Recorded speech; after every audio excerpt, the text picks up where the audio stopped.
자, 우리 함께 또 한 주간에 오랜만에 만난 분들도 계실 텐데 우리 옆 사람과 함께 인사 나누겠습니다. 그동안 잘 지내셨습니까? 반갑습니다. 주일날 내 옆자리에 앉았던 사람은 어떻게 해야 된다고요? 기억해야 된다. 제가 불시 한번 물어보겠습니다. 오늘 누가 옆에 앉았습니까? 적어도 그러한 관심은 있어야 되겠죠. 그죠? 아파트가 하도 성냥갑처럼 그렇게 지어진 시대 속에서 옆에 누가 사는지도 모르고 그리고 정말 윗집에 누가 하는지도 모르고 그런 시대가 돼버린 지 오래됐습니다. 근데 교회만큼은 서로 좀 다정하고 아껴주고 좀 챙겨주고 관심 가져주고 그런 교회가 돼야 될 줄로 믿습니다. 우리 아가페 교회 성도들은 그렇게 해야만 됩니다. 왜요? 아가페 교회가 붙어져 있기 때문에 아가페 교회를 띄워야 돼요. 사랑 안 하면 우리는 그런 책무를 가지고 있는 교회가 우리 아가페 교회인 줄로 믿습니다. 신앙 안에서 한 금실 좋은 한 부부가 있었습니다. 이 부부는 늦지막히 하나님이 주시는 아주 소중한 아들이 있었습니다. 이 아들과 함께 독자지요. 생을 참 행복하게 그렇게 살아가던 중에 불행히도 이 아들이 죽을 질병을 얻게 되었습니다. 사방으로 백방으로 아들을 치료하기 위해서 온갖 모든 가산을 다 탕진하면서 치료책을 구하고 애써봤지만은 그러나 불행히도 이 아들은 치료되지 못하고 하나님의 품에 안기게 되었습니다. 그 상실감이 얼마나 크겠습니까? 그래서 그 상실감 가지고 하나님을 붙들다가 그것으로도 위로가 안 돼서 이 금실 좋은 한 부부는 결국 하나님을 떠나기로 결정을 하게 됩니다. 그래서 하나님을 떠나서 이제 먼 나라로 가서 자기의 마음들을 추스리려고 이제 가게 되어지는데 먼 나라로 가서 한 10개월쯤 이제 되었을 때에 시골길을 가다가 우연찮게 한 목동들이 이끄는 양떼 무리를 발견하게 됩니다. 근데 이 어떤 양떼들이냐면은 큰 고랑이 앞에 놓여져 있는데 양떼들을 건너야 되는 이런 상황에 놓여져 있었습니다. 그러니까 목동들이 온갖 힘을 다 기울여서 양떼들을 이제 넘기고 옮기고 이런 가운데 있는데 그게 진척이 없는 거예요. 왜냐하면 양들이 고집이 세잖아요. 그래서 양들이 말을 안 듣는 거예요. 이제 그러고 있다가 이 목동 하나가 생각을 바뀌어서 이제 다른 방법을 썼는데 그게 뭐냐면 이 어미 곁에 붙어 있었던 새끼 양들을 따로 추려가지고 새끼 양들을 먼저 도랑을 건너게 하는 겁니다. 그러고 난 다음에 어떤 일이 벌어졌는가? 그 어미 양들은 덩달아서 새끼 양들을 따라서 순순히 잘 건너게 되더라는 것이지요. 이러면서 이 목동이 끄는 양떼를 이끌고 이제 멀리 이렇게 걸어가고 있는 바로 이 뒤안길을 보면서 이 두 노부부가 눈에서는 조용히 뜨거운 눈물을 흘렸습니다. 나에게 하나뿐인 아들이었지만은 그 아들을 데려갔다고 내가 너무 하나님 나의 목자가 되시는 우리 하나님을 내가 너무 일찍 떠나버렸구나. 이런 이제 마음속에 자책감이 생기게 되어지는 거지요. 하나님은 나를 살려주시기 위해서 하나뿐인 어린 양까지 앞세우셨는데 나는 내 아들을 앞세웠다고 해서 하나님의 그 마음을 너무 쉽게 내가 오해하고 떠나버렸구나 하는 그러한 이 마음 속에서 거기서 그 뜨거운 눈물을 흘리면서 두 노부부가 손을 잡고 다시 하나님께로 돌아왔다는 얘기입니다. 우리는 이들 부부처럼 하나뿐인 위아들을 내어주시면서 우리들을 사랑하신 하나님의 은혜에 대해서 우리는 다 헤아리지 못하고 살 때가 많습니다. 특별히 나의 환경 또 나의 어떤 형편들 이런 것들만 자꾸 우리가 앞장세워서 고집하다 보면은 하나님께서 독생자를 앞세워서 우리에게 베풀어 주신 이런 사랑과 은혜에 대해서 어떤 때는 섣불리 이들 노부부처럼 우리가 곡해하는 일들이 생길 수 있다는 것입니다.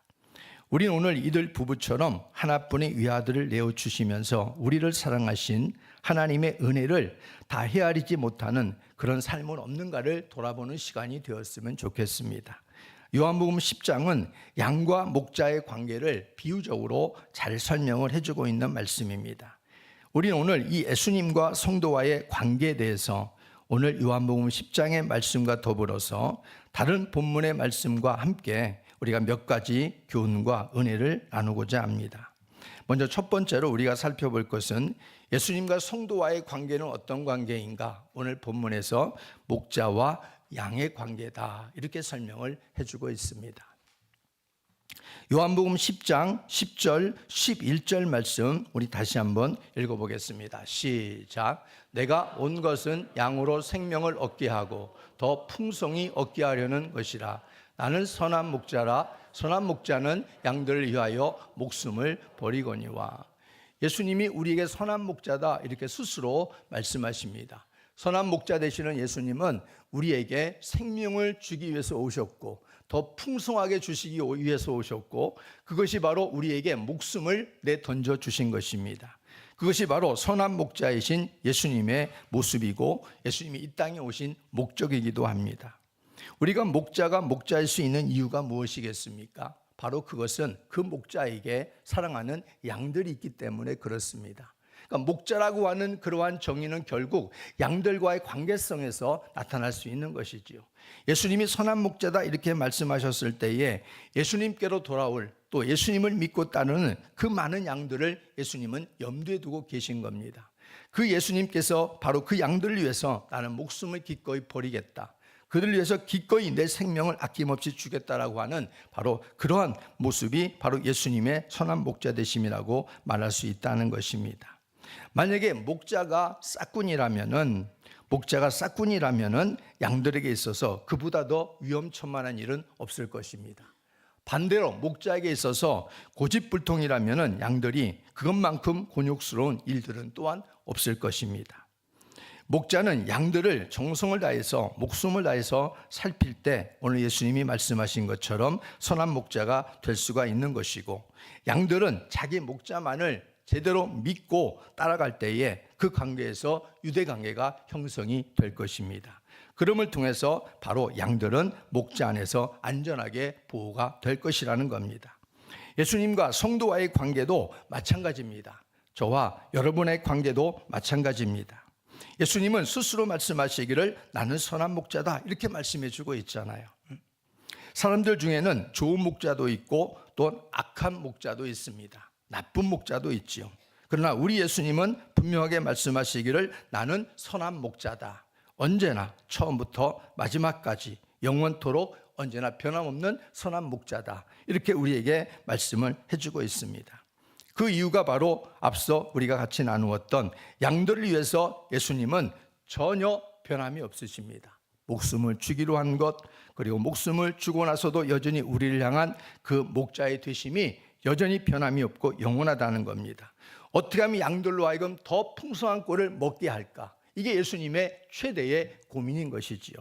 그 선한 목자께서, 예수님께서 우리에게 바로 뭐라고 말씀하시느냐? 그렇다면 내가 선한 목자로 너희 앞에 왔다면은 선한 목자 앞에서 양들인 우리들은 어떤 관계를 맺어야 되는가? 어떤 양들이 되어야 되는가 하는 것을 말씀해 주고 있다는 거지요. 먼저 우리는 자기 목자의 음성을 분별하는 양들이 되어야 된다는 것을 기억해야 됩니다. 선한 목자가 되셔서 이 땅에 오셔서 우리를 위해서 목숨을 아낌없이 주셨는데, 그 선한 목자를 우리가 예수님을 선한 목자로 모신다고 하면 그 선한 목자의 음성이 양들에게 들려져야 된다는 겁니다. 만약에 선한 목자의 음성이 양들에게 안 들려진다면 그 양의 목자가 아닌 것이지요. 그러면 그 양은 위험천만한 길에 빠질 수밖에 없는 것입니다. 인터넷을 한번 검색해 보니까 지금 반려견 인구수가 한 1,500만이 넘었더라고요. 1,500만. 시장의 규모도 한 5조 원이 막 넘어가는 이런 가운데 있다고 그럽니다. 뭐 저기에서 약간 차이는 있겠지만 우리가 길거리 나가면은 반려견을 쉽게 볼 수 있어요. 너무 쉽게 볼 수 있습니다. 근데 반려견을 가만히 보면요, 그 주인이 음성에만 촉각을 곤두세우고 눈동자를 거기에 맞추고 귀를 주인의 그 소리에 귀를 촉각을 세우면서 가는 것을 볼 수가 있어요. 그게 결국 뭐냐면 그 반려견의 주인이 되는 거지요. 목자가 되는 것입니다. 근데 어떤 반려견은 그런 반려견이 있어요. 너무나 친밀감이 좋아가지고 가다가 전혀 모르는 사람이 부르면은 그냥 주인을 팽개치고 가버리더라고요. 그 주인이 얼마나 섭섭하겠어요. 친밀감이 좋은 것은 좋지만 자칫 잘못하면은 나쁜 사람에 의해서 만약에 갔다 그러면은 그 반려견은 죽은 목숨일 수도 있다, 이런 말이에요. 그러니까 우리가 하나님 앞에 목자 대신 예수님의 선한 목자라고 한다면은 그 양은 반드시 그 목자의, 자기 목자의 음성을 들을 수 있고 분별할 수 있어야 된다는 것입니다. 아무 목자나 따라가서는 잘못될 수도 있다는 것이지요. 예전에 대전에서 제가 사회 갈 때 그런 얘기를 들었어요. 어떤 할머니로 위장한 분이 계시는데 그 할머니요, 모양은 할머니예요. 남루해요. 폐품을 줍고 휴지를 줍고 그러면서 애들이 오면은 이 할머니가 유도를 하는 거예요. 얘들아, 할머니 너무 힘들다, 좀 도와주렴. 그러니까 애들이 얼마나 마음이 착해요. 선행을 하고 도와줘야 된다는 거예요. 애들은 아예 박혀 있잖아요. 그러니까 그걸 이용하는 거예요, 어른들이. 그래가지고 거기서 유괴를 하는 거예요, 유괴를. 이게 얼마나 악한 짓입니까? 이런 것은 정말 아주 그냥 엄하게 다루고도 엄하게 다뤄야 되는 모습이 있어야 된다고 생각이 들어져요. 지금 우리나라는 정말 어린이들이 보배 같고 그리고 진주 같은 그런 시대입니다. 우리 젊은 친구들도 여기 많이 계시지만 여러분들 정말 하나님의 주신 생육의 축복을 많이 누릴 수 있기를 주의 이름으로 축복합니다. 그게 나라를 살리는 것이고 교회를 살리는 것이고 사회를 살리는 일입니다. 반려견들은 많아지잖아요. 저는 반려견을 좋아해요.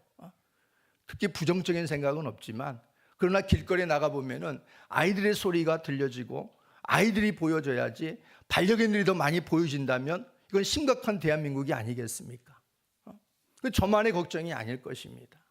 우리는 하나님께서 우리의 선한 목자가 되시고 선한 목자 되신 그 주님 앞에 살아가면서 목자는 분명히 그 양은 분명히 목자의 음성을 분별할 수 있는 감별력을 가지고 살아가야 되겠다 하는 것을 잊지 말아야 될 줄로 믿습니다. 그리고 두 번째로는 선한 목자 앞에서 양들이 또한 어떤 양들이 되어야 되는가라고 주님께서 우리에게 말씀하실 때 앞서 인도하시는 선한 목자의 그 길을 잘 따라가야 한다는 겁니다. 잘 따라가야 한다는 거예요. 양들은 동물적으로 본성적으로 고집을 굉장히 부립니다. 다른 길로 자꾸 빠져나가 버리려고 그래요. 그래서 목자에게는 지팡이와 막대기가 있어요. 이렇게 구부러진 거, 지팡이, 그리고 회출이 된 막대기가 있습니다. 구부러진 것은 멀리 가는 것을 잡아다 끌어놓는 거예요. 이 지팡이와 막대기로 양들을 인도하게 되어지는데 이렇게 양들은 그래도 고집을 부려요. 또 빠져나가 버립니다. 목자가 잠시 한눈을 팔면 양들은 벌써 다른 곳에 또 나가 있어요. 이렇게 생명이 위태로워질 수밖에 없는 거지요. 양들은 멀리 보지 못합니다. 시력도 약합니다. 깊은 것을 생각하지 못하고 쉽게 유혹에 빠지는 경향이 있는 게 양들의 모습입니다. 그뿐만이 아니라 민첩하게 도망가지도 못합니다. 넘어지면 스스로 일어날 그러한 모습도 약합니다. 어딜 보아도 양들은 목자의 손이 많이, 목자의 돌봄이 많이 가는 존재라고 할 수가 있다는 거지요. 그런 양들에게로 우리 주님께서 오셨습니다. 주님이 우리의 목자입니다. 우리는 바로 그런 양들이라는 것입니다. 양이 아무리 잘나도 우리에게는 목자가 될 수 없는 거예요. 양은 아무리 잘나도 목자의 은혜인 거예요. 목자의 그 보호 안에 있을 때 양은 양인 것입니다. 예수님이 나는 선한 목자다라고 정의하신 것은 이것은 굉장한 의미가 있는 것이지요. 너희들은 내 울타리 안에서 벗어나면 죽는다라는 거예요. 내 울타리 안에 벗어서 너희 고집대로 너희들 살 것 같지만은 그렇지 않다. 이 울타리 안에, 목자의 울타리 안에 있는 것이 얼마나 행복한 것을 너희들이 좀 알았으면 좋겠다. 이것을 바로 선한 목자이신 예수님께서 생명을 던지시면서 우리에게 말씀하신 겁니다. 그러므로 우리들은 내 생각과 내 고집이나 내 방법을 내려놓고 선한 목자가 되신 주님의 음성을 듣는 일에 부지런을 떠는 우리의 신앙이 되기를 주의 이름으로 축복합니다. 양이 살고 잘 되는 길은 오직 목자의 손에 달려있다는 겁니다. 양이 할 수 있는 일은 그 목자의 음성을 잘 분별하는 거예요. 이게 내 목자의 음성인가 아니면은 싹군의 음성인가, 이 소리를 듣는 것이 바로 양의 가장 중요한 일이고, 자기 목자가 만약에 맞다면은 그 목자가 인도하는 그 길을 묵묵하게 잘 따라가야 되는 겁니다. 선한 목자는 그 양을 위해서 분명히 푸른 초장을 준비하고 있을 겁니다. 그리고 양들을 어떻게 하면 잘 먹일까? 양들을 어떻게 하면 건강하게 세울까? 이게 목자의 최대의 관심이 될 것입니다.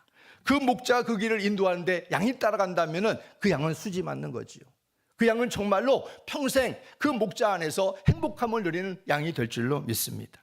시편 100편 3절 말씀을 같이 보겠습니다. 시작.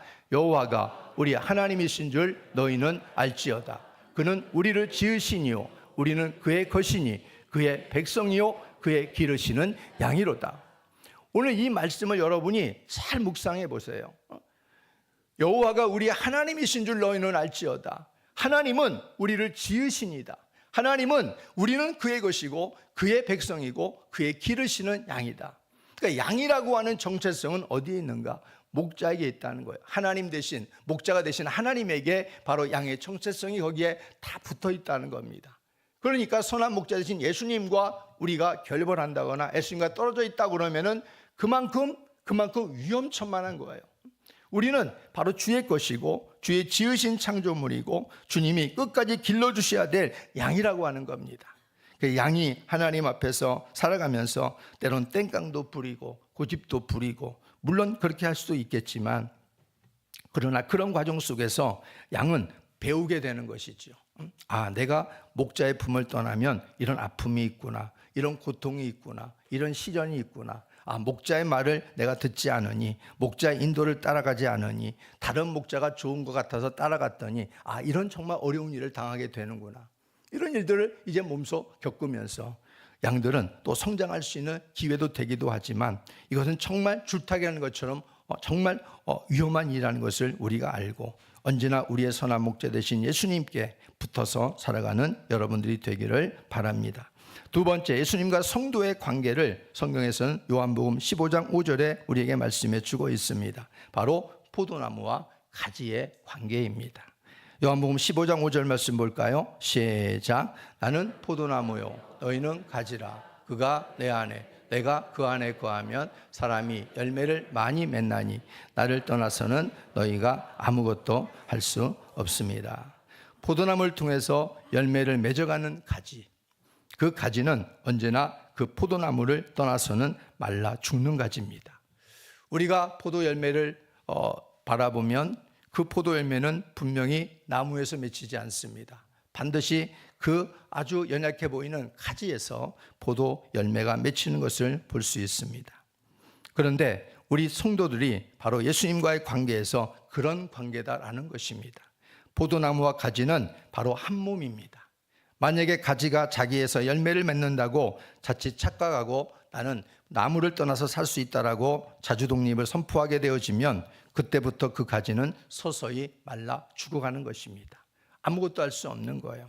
그러니까 우리들이 언제나 신앙생활 할 때에 예수님과 나와의 관계 속에서 항상 잘못하면은 어긋나지고 잘못하면은 착각할 수 있는 것이, 오해할 수 있는 소지가 뭐냐면 하나님은, 우리 주님은 나를 통해서 열매를 맺기를 원하시는 거예요. 열매는 나를 통해서 주님께서 열매를 맺히고 보이게 하십니다. 그럼 열매를 맺는 나를 통해서 주님이 뭘 원하셨을까? 그건 바로 나를 통해서 예수님이, 하나님이 영광을 받으시길 원하시는 거지요. 근데 우리를 통해서 열매를 맺고 잘 되면은 우리는 나무에게서 자꾸 독립을 하려고 그래요. 당신과 나는 별개요. 이렇게 자꾸 나가려고 하는 것입니다. 당신 없어도 나는 살 수 있어. 이렇게 자꾸 자주 독립을 하려고 하는 거예요.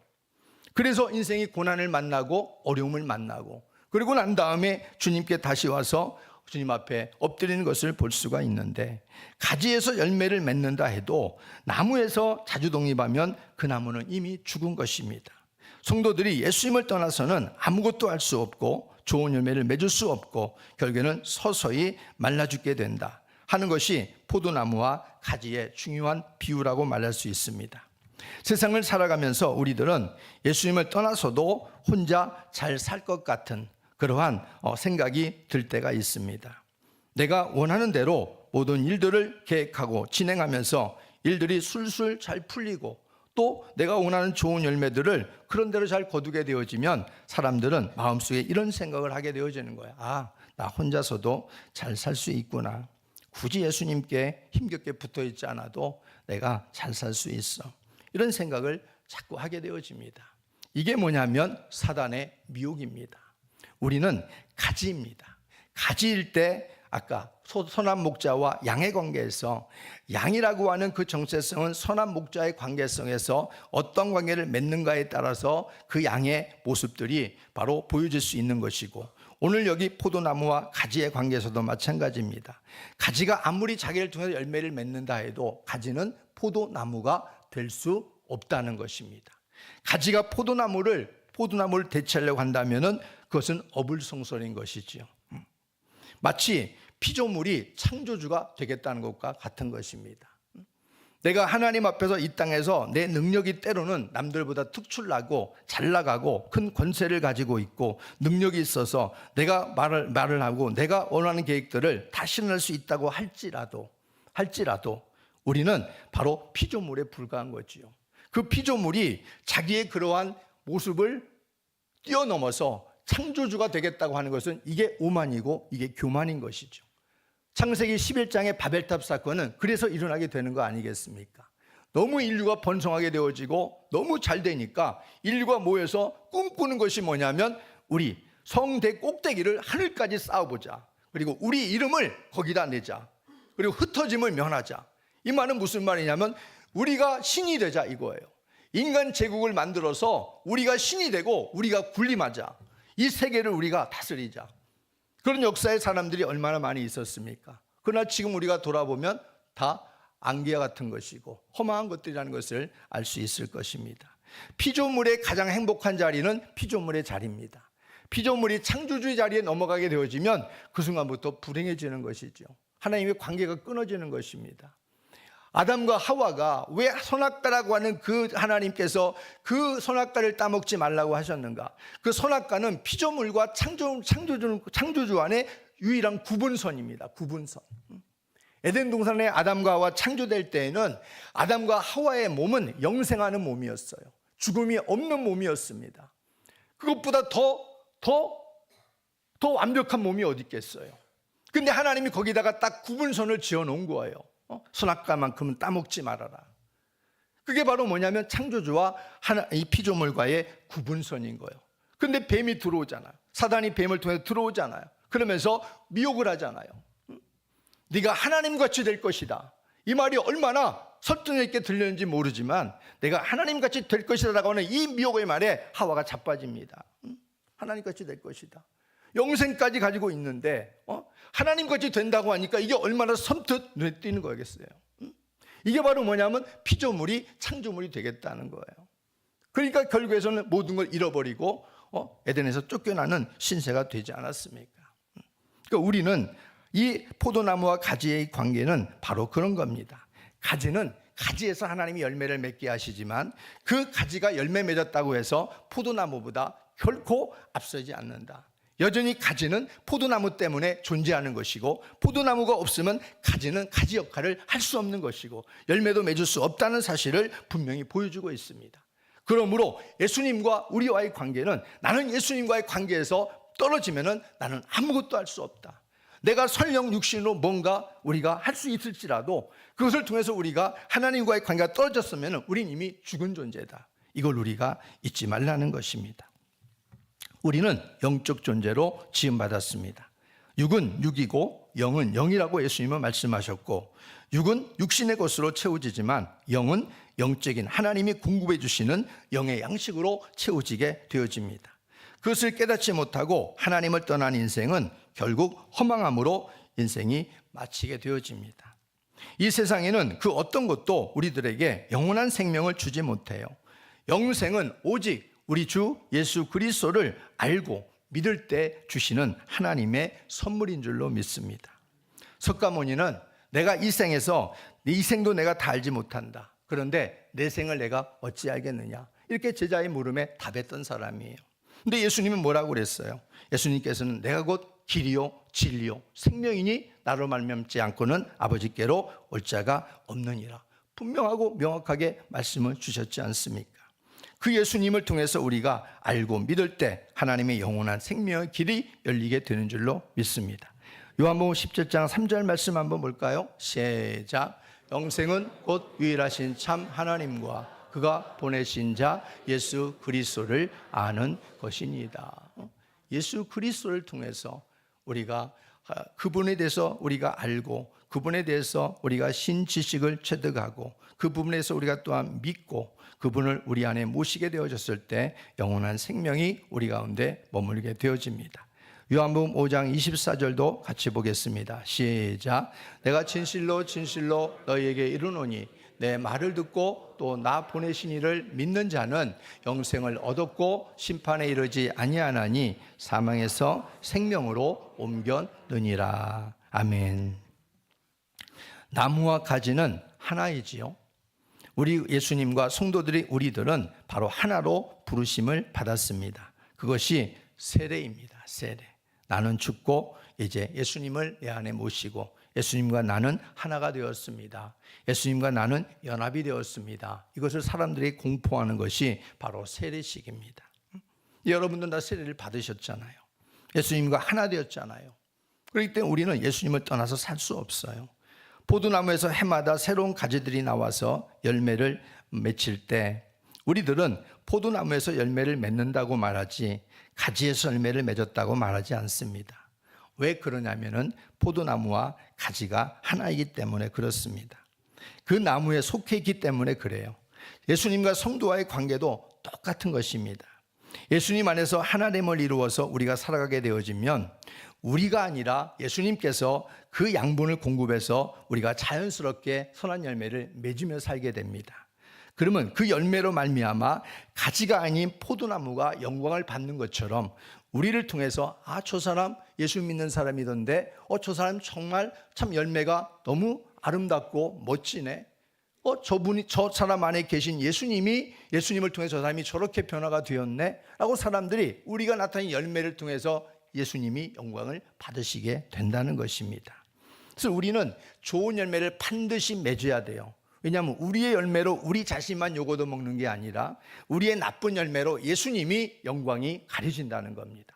그렇기 때문에 포도나무와 가지는 바로 예수님을 통해서 우리는 선한 열매를 많이 맺어라 라고 하는 것이고, 그 선한 열매를 많이 맺기 위해서는 너희가 예수님께 아주 강력하게 붙어 있어라 라고 하는 것을 권면하고 있는 겁니다.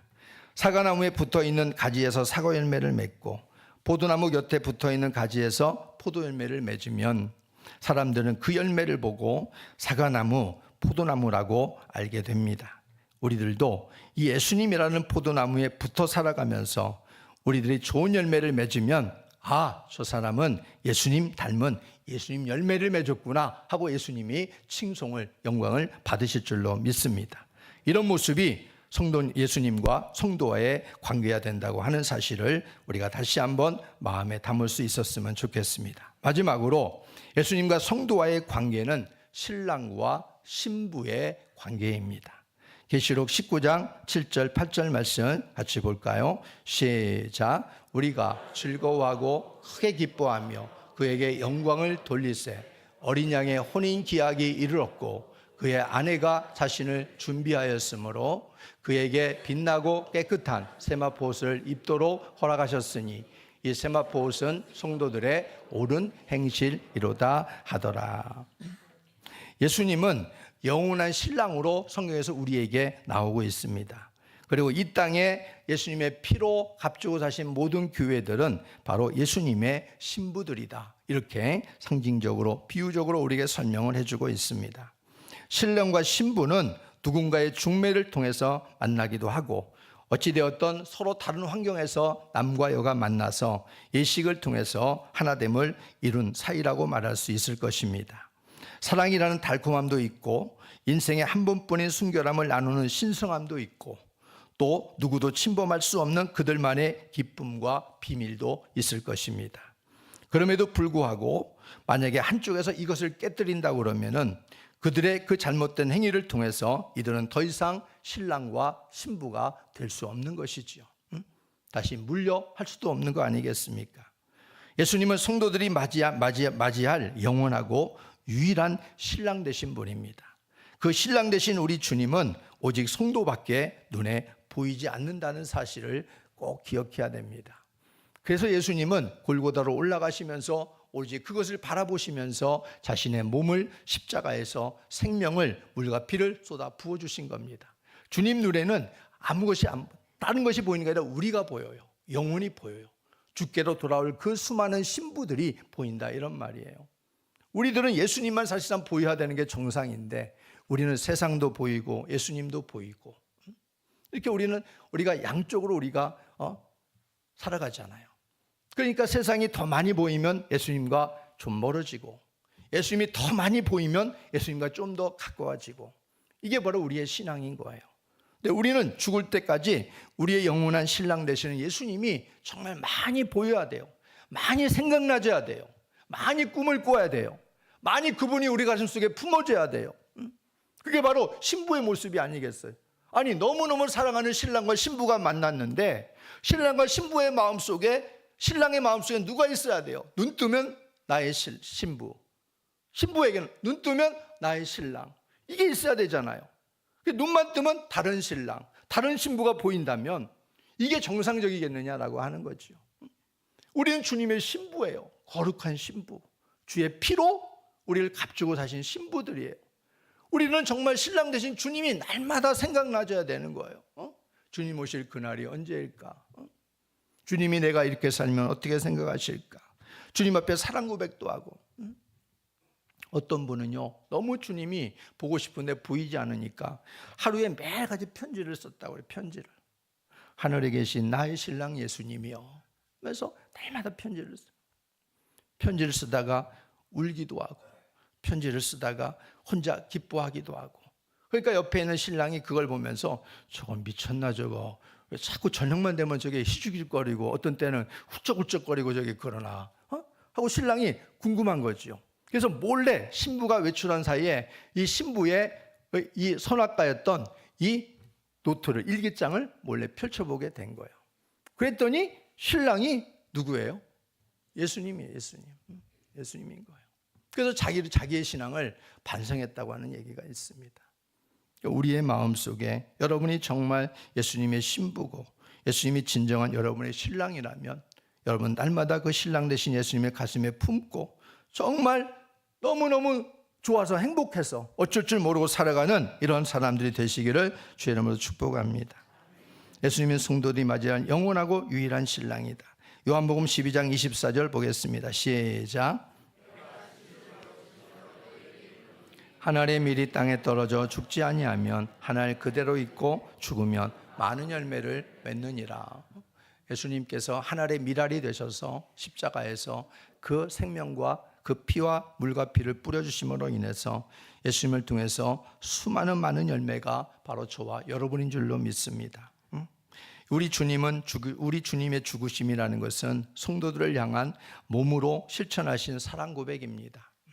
내가 이렇게 너만을 사랑해. 나의 사랑은 바로 이런 거야. 나는 말뿐만 사랑하는 게 아니야. 말로만 하는 게 아니라 나는 이렇게 내 모든 생명을 다 너희를 위해서 주어도 아깝지 않은 사랑이야. 이 사랑을 좀 받아주렴. 주님께서 우리에게 베풀어 주신 사랑이 이런 사랑이에요. 성도들은 주님으로부터 이런 사랑 고백을 받은 신부들입니다. 그렇다면 신부인 성도들은 어떻게 신랑 되신 주님과 또 관계를 맺어야 될 것인가? 그 첫 번째가 정결함을 유지해야 됩니다. 정결함을 유지해야 돼요. 세상에 때를 날마다 털어내고 말씀과 기도로 거룩한 삶을 살아내도록 힘써야 됩니다. 오늘도 신랑 되시는 주님과 나의 관계가 얼마 정도 좁혀졌을까? 얼마 정도 사랑의 온도가 높아졌을까? 이런 것들을 우리가 날마다 점검하면서 나의 정결한 모습이 주님 앞에 보여지는 그날까지 나는 이렇게 주님을 배워야지, 이런 마음이 우리 가운데 사모함으로 있어야 될 줄로 믿습니다. 주님 앞에 보는데 신랑이 먼 나라 출장을 가가지고 이제 한 3년 5년 이렇게 있다가 오랜만에 신랑이 돌아와서 만나는데, 만약에 그 신부가 누더기 옷을 걸치고 있고 찢어진 옷을 걸치고 있고 잠옷을 걸치고 있고 그러고서 그 신랑을 맞이한다고 생각해 보세요. 신랑이 얼마나 기쁘겠습니까? 그죠? 얼마나 신랑의 마음이 정말 아프겠냐고요. 신랑의 마음이 얼마나 실망하겠어요. 우리는 바로 그렇게 되지 않기 위해서 정결함을 유지하고 주님을 맞이하는 이런 삶이 되시기를 주의 이름으로 부탁합니다. 그리고 뜨겁게 사랑을 해야 돼요. 신랑 되신 예수님 앞에, 생명 주신 예수님 앞에 우리는 신부로서 뜨겁게 사랑을 해야 된다는 겁니다. 하나님이 우리에게 베푸신 십자가 사랑을 회복하고 마음과 뜻과 힘을 다해서 주 하나님을 사랑하며 나가면 하나님의 그 사랑이 우리 안에 충만하게 임하게 될 줄로 믿습니다. 하나님이 우리 사람에게 최고의 뜨거운 사랑을 보여주신 것이 뭐예요? 바로 십자가 사랑이 아니겠어요? 계시록 2장 4절 5절 말씀 한번 더 볼까요? 시작. 그러나 너는 책망할 것이 있나니 너희 처음 사랑을 버렸느니라. 저와 생각하고 회개하여 처음 행위를 가지라. 저와 여러분도 예수님의 처음 사랑 앞에 막 어쩔 줄 모르고 막 발랑발랑 뛰어다니면서 그렇게 뜨거웠던 시절들이 있었지 않습니까? 근데 저도 솔직히 고백하면 그 사랑이 많이 식어졌어요. 회복하려고 하지만 참 힘든 것 같아요. 그땐 정말 주님밖에 생각이 안 나요. 눈 뜨면 주님이 생각나고, 눈 뜨면 정말 교회 가고 싶고, 눈 뜨면 정말 하나님이라는 게 너무너무 행복하고 막 그것이 저도 많이 식어진 듯 싶어요. 여러분들은 어떻습니까? 주님의 첫사랑이 지금 고이 간직되고 있나요? 그 사랑을 우리가 회복할 수 있는 은혜가 있기를 주의 이름으로 부탁합니다. 마태복음 22장 37절에 예수님께서 우리에게 뭐라고 말씀하고 계시는가 한번 볼까요? 시작. 예수께서 이르시되 내 마음을 다하고 목숨을 다하고 뜻을 다하여 주 너의 하나님을 사랑하라. 마음을 다하고 목숨을 다하고 뜻을 다해서 주 너의 하나님을 사랑하라. 주님은 이렇게 우리에게 요구할 자격이 계시지 않습니까? 생명을 주셨잖아요. 그러니까 우리도 주님 앞에 사랑치 못함을 다시 한번 고백하고, 대충 하는 사랑은 누구나 할 수 있어요. 그렇지만 뜨겁게 헌신적으로 사랑하는 것은 아무나 흉내낼 수 없습니다. 우리들은 신랑 되신 주님 앞에서 단순한 사랑놀이를 하는 신부가 되어서는 안 되고, 때론 내 마음에 안 들어도 힘들어도 인내하면서 힘과 뜻과 정성을 다해서 변함없이 사랑하는 신부가 진짜 신부라는 사실을 알고 정말 진짜 뜨겁게 주님을 사랑하는 삶이 되기를 바랍니다. 세 번째 모습은 믿음의 단장을 잘해야 된다는 겁니다. 신랑 되신 예수님께서 우리에게 오실 때에 우리에게 보시는 것 중에 하나가 뭐냐면 믿음의 단장입니다. 일생에서 신부의 가장 아름다운 단장이 결혼식 단장일 겁니다. 이것은 외모로 가꾸는 단장입니다. 그러나 성도의 믿음의 단장은 외모가 아니라 속사람의 단장입니다. 내면의 단장이에요. 이것을 주님께서는 우리에게 요구하고 계십니다. 신랑을 맞을 가장 중요한 준비는 우리 내면의 믿음 준비가 되어 있어야 된다는 사실을 잊지 마시기를 바랍니다.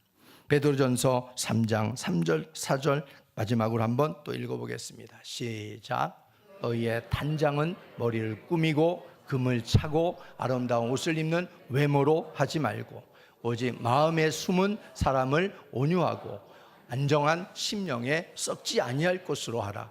이는 하나님 앞에 값진 것이니라. 아멘.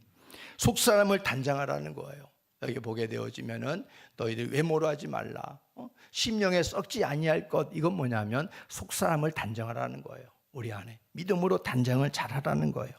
그리스도의 온유함, 그리스도의 동요 없는 안정된 평안함으로 단장을 하라. 다시 말해서 그리스도의 성품화로 여러분들이 만들어져 있어야 된다라는 것입니다. 그래서 날마다 예수님과 성도와의 관계에서 가장 중요한 것은 우리의 속사람을 살피고 믿음으로 잘 단장되어져 있는가, 이것을 여러분들이 꼭 기억하고 우리의 믿음이 주님 앞에 설 때까지 아름답게 잘 단장된 우리의 모습이 되기를 주의 이름으로 축복합니다. 말씀을 맺겠습니다. 성도와 그리고 예수님과의 관계는 바로 목자와 양의 관계라고 했습니다. 나는 어떤 양이 될 것인가. 또한 포도나무와 가지의 관계라고 했습니다. 나는 어떤 가지가 될 것인가. 그리고 신랑과 신부의 관계라고 했습니다. 나는 신랑 되신 예수님께 어떤 신부가 살고 내가 준비할 것인가. 이것들을 여러분들이 고민하면서 주님과 관계를 좁히고 주님과 친밀한 관계 속에서 뜨겁게 우리 하나님을 사랑하는 여러분의 일생이 되기를 주의 이름으로 축복합니다. 우리 다 같이 주여 한번 부르고 말씀을 기억하면서 하나님 앞에 그런 사람이 되게 하옵소서. 우리 같이 기도하겠습니다.